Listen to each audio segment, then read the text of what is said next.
సూర్యాపేట జిల్లా తుంగతుర్తి మండల కేంద్రంలో కేంద్ర ప్రభుత్వం అనుసరిస్తున్న ప్రజా వ్యతిరేక విధానాలకు నిరసనగా 16వ తేదీన జరిగే సార్వత్రిక సమ్మెను గ్రామీణ బంధువులు జయప్రదం చేయాలని సిఐటియు జిల్లా సహాయ కార్యదర్శి బుర్రా శ్రీనివాసు, ఏఐటియుసి జిల్లా నాయకులు రాజారాం, శ్యాంసుందర్, ప్రగతిశీల జిల్లా రైతు సంఘం అధ్యక్షుడు పేర్ల నాగయ్యలు కోరారు.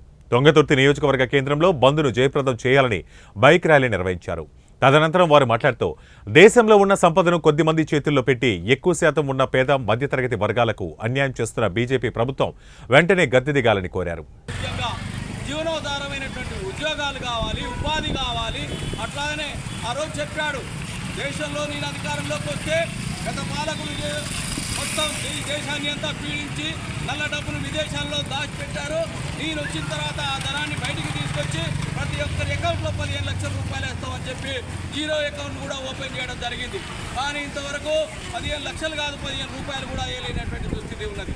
అందుకోసం ఈరోజు వామపక్షాల కార్మిక సంఘాలు మొత్తం ఈ బీజేపీ అనుసరిస్తున్నటువంటి, ఈ మోడీ అనుసరిస్తున్నటువంటి ప్రజా రైతు వ్యతిరేక విధానాలకు నిరసనగా ఫిబ్రవరి 16న దేశవ్యాప్త సార్వత్రిక సమ్మె గ్రామీణ బంధు అనేటువంటిది కార్యక్రమం చేపట్టడం జరుగుతూ ఉంది.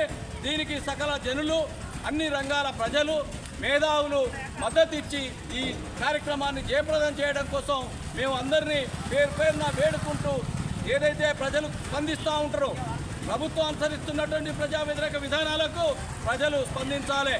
మనం చేస్తున్నటువంటి పోరాటాలకు మద్దతు ఇవ్వాలి. అలా అయితేనే ప్రభుత్వం దిగొచ్చేటువంటి అవసరం ఉంటుంది.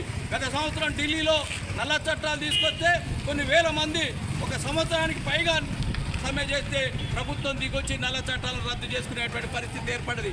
కాబట్టి ప్రజలారా ఆలోచించాలి. రేపు 16న జరిగేటువంటి ఈ ప్రజా వ్యతిరేక, ఈ కర్షక వ్యతిరేక, కార్మిక వ్యతిరేక విధానాలకు మనం చేపడుతున్నటువంటి బంద్ను అన్ని రకాల ప్రజలు సహకరించి రేపు 16న ప్రతి ఒక్కరూ షాపులు కానీ, అట్లాగనే ఈరోజు పెట్రోల్ బంకులు కానీ, మిగతా ప్రభుత్వ సంస్థలు కానీ అవన్నిటికీ మూసివేసి మాకందరికీ సహకరించాలని విజ్ఞప్తి చేస్తూ ఈ అవకాశం ఇచ్చినందుకు ధన్యవాదాలు తెలియజేస్తున్నాం.